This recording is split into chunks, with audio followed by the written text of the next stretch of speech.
मैं कुछ अपनी वाणी से बताएंगे इनके बारे में।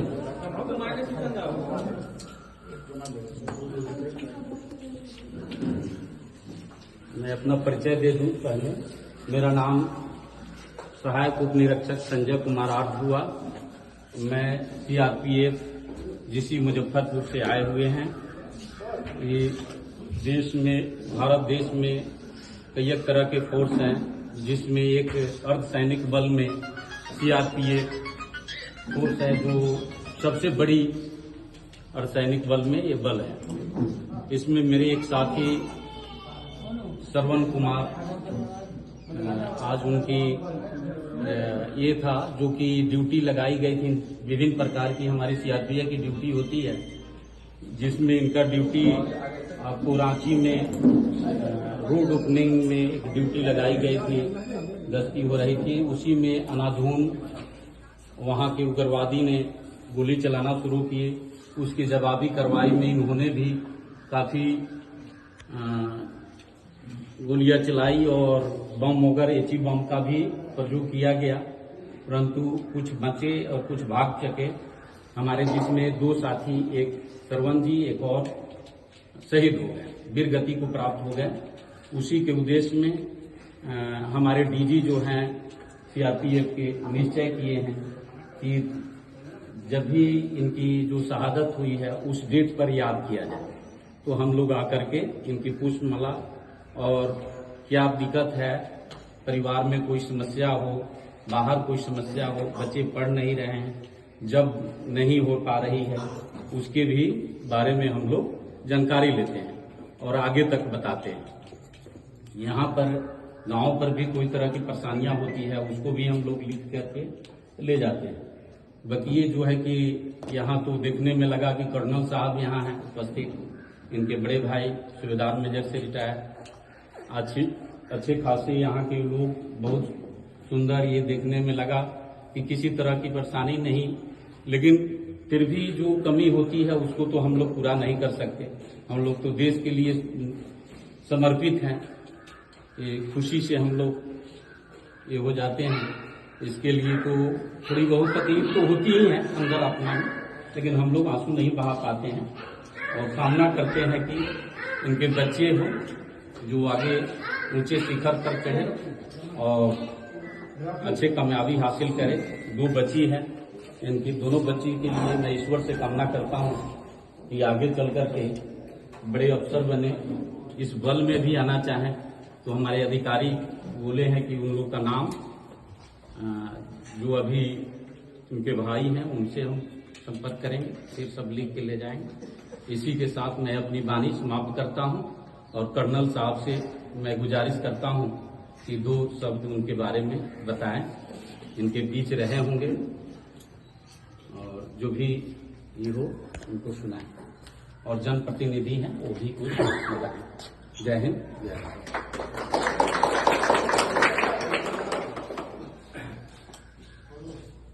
जय हिंद। मैं कर्नल मनमोहन ठाकुर हूँ और बगनोचा गांव में मेरा घर है, और मेरा सौभाग्य है कि आज के दिन मैं यहाँ उपस्थित हूँ। मेरी पोस्टिंग कश्मीर में है और मुझे ये जानकर बहुत दुख हुआ कि हमारे एक जवान सीआरपीएफ के श्रवण जी इस दुनिया में नहीं है। पिछले 2006 से उनके याद में इस तरह का आयोजन किया था। सबसे पहले मैं उनको श्रद्धा सुमन अर्पित करता हूँ। उनके परिवार के प्रति मैं संवेदना व्यक्त करता हूँ।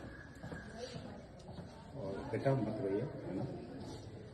और मैं जानता हूँ कि पिता खोने का क्या दर्द होता है, क्योंकि मेरे खुद से, मैं भी ऐसे परिवार से आता हूँ कि मेरे पिताजी भी जब गुजर गए थे तो मैं सिर्फ 4 साल का था, मेरा छोटा भाई 4 महीने का था। तो मुझे लगता है कि इस भीड़ में मुझसे ज़्यादा इस परिवार के बारे में दर्द को कोई सहन नहीं किया होगा। हो सकता है एक आध अपवाद निकला। आज हम दोनों भाई ऑफिसर हैं और वर्दी पहनना हम लोग। ये जो बलिदान है ये सबको नसीब नहीं होता है। मैं खास करके उनकी धर्मपत्नी बेटी को कहना चाहता हूँ, और जो सीआरपीएफ के सब इंस्पेक्टर साहब ने जो बोला बिल्कुल सही कहा कि हम आंसू नहीं बहा पाते, अपने दर्द को अपने सीने में लगा के रहते हैं। ये हमारी आदत है, हमारी ट्रेनिंग है। और देश की आवश्यकता जब सारी मशीनरी फेल हो जाती है तब आर्मी सीआरपीएफ की जरूरत होती है, वायुसेना की जरूरत होती है। जब सारी मशीनरी अपना ठीक ढंग से काम करे तो शायद हम किसी ऐसी जगह पे बैठ के अपना टाइम पेड़ के नीचे या किसी एयर कंडीशन ऑफिस में बिता सकते हैं। लेकिन जब कहीं न कहीं हमारे समाज, देश की व्यवस्था कहीं न कहीं चरमराने लगती है तब सैनिक और अर्धसैनिक बल को उतारा जाता है कि भाई आप जाइए ठीक करके। और ये वो जाबाज लोग हैं जो यूनिफॉर्म में, और श्रवण जी हमारे गांव के एक सपूत थे जो अब दुनिया में नहीं है, उन्होंने उनका दिखाया अपना बलिदान। जिस तरह से जो इन्होंने आरोपी कहा, मैं उसको थोड़ा एक्सप्लेन करना चाहता हूँ ताकि लोगों को और समझ में आए कि आरोपी होता क्या है और वहाँ पर बलिदान देने की जरूरत क्या होती है। क्योंकि जनरली हमारे जो लोग हैं वो इस बात से परिचित है कि फलाने जगह गुंडागर्दी हो रही है, पुलिस गई, मामले को शांत किया, गिरफ्तार किया, मर्डर हुआ, ये वो। सीआरपीएफ की वो ड्यूटी है आरोपी रोड ओपनिंग फोर्स। जैसे मैं कश्मीर में हूँ तो हमारे लिए भी आरोपी की ड्यूटी यही लोग करते हैं जब भारतीय सेना मूव करती है तो उसमें रोड के दोनों तरफ लोग तैनात होते हैं इस तरह से कि गाड़ियों को पास मिल सके, और इस तरह से की जाती है कि आने वाले गाड़ियों को कोई नुकसान ना हो। मैं मोबाइल को ऑफ ही कर देता हूँ। और उस दौरान क्या होता है कि जो आतंकवादी होते हैं या नक्सली होते हैं उस मौके का इंतजार कर रहे होते हैं कि जवान का ध्यान किसी और तरफ है तो पीठ पीछे वार करना। ये दुश्मन हमेशा पीठ के पीछे वार करता है, और इस प्रकार से ड्यूटी के दौरान शहीद हो जाना, बलिदान देना, मुझे लगता है एक सैनिक की सबसे बड़ी उपलब्धि है।